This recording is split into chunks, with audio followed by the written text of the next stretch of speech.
বাংলাদেশের ইতিহাসে গুমের মতো ভয়াবহ মানবাধিকার লঙ্ঘনের রহস্য উন্মোচনে যিনি সামনে এসেছেন তিনি doctor Nabila Idris. RAB, police, NSI, DGFI এমনকি জুডিশিয়ারি রাষ্ট্রের এমন কোনো শক্তিশালী দপ্তর নেই যাদের বিরুদ্ধে তিনি অভিযোগ হাজির করেননি। ডিজিএফআইয়ের তৈরি আয়নাঘর পরিদর্শনের দিন থেকেই আলোচনায় আসেন নাবিলা। ডক্টর ইউনিস ও প্রেস সচিব শফিকুল আলম তার কাজের প্রশংসা করে বলেন, নাবিলা ইদ্রিস একজন বিশাল সাহসী নারী, তার কারণেই গুম নিয়ে এত বড় রহস্য উন্মোচিত হয়েছে।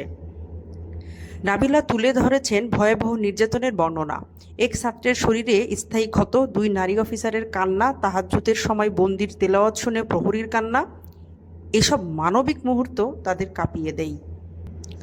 তিনি বলেন, প্রায়শ্চিত্ত করতে চাইলে নাম বলুন, ভিকটিমর ক্ষমা না করলে নামাজ পড়েও মুক্তি মিলবে না। এক অফিসার বলেন দুইজনকে হত্যা করতে হয়েছে, 4 জনকে হতে দেখেছি, আর সেই টাকাই ব্যবহার গ্রামের মসজিদ দান করেছি। নাবিলা একটি তালিকা প্রকাশ করেন। ছাত্রদল, যুবদল, মহিলা দল সহ বিএনপির অঙ্গ সংগঠনের গুমের হার 37%, আর একমাত্র শিবিরই সেখানে 31%। জামাত সহ ধরলে যা দাঁড়ায় 56%। অথচ শিবিরকে বলা হয় গুপ্ত সংগঠন। এক সময় উপদেষ্টা আসিফ মাহমুদ সচিবালয়ে নাবিলার প্রবেশে নিষেধাজ্ঞা দেন। অভিযোগ ছিল প্রশাসনে শিবির ঢোকানোর, অথচ আন্দোলনের সময় ঝুঁকিতে থাকা পরিবারকে আশ্রয় দেন নাবিলা নিজেই।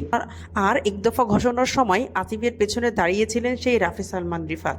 ডক্টর নাবিলা ইদ্রিস প্রমাণ করেছেন, সাহস, সততা আর মানবিকতা মিলেই একজন মানুষ ইতিহাস বদলে দিতে পারে। গুমের অন্ধকারে আলো জ্বালানো এই নারীর গল্প আমাদের মনে করিয়ে দেয়, সত্য কখনো চাপা থাকে না। দর্শক, এই ব্যাপারে আপনার মতামত জানাতে পারেন আমাদের কমেন্ট বক্সে, এবং এই চ্যানেলে নতুন হলে চ্যানেলটি শেয়ার করুন এবং সাবস্ক্রাইব করে পাশে থাকবেন। ধন্যবাদ।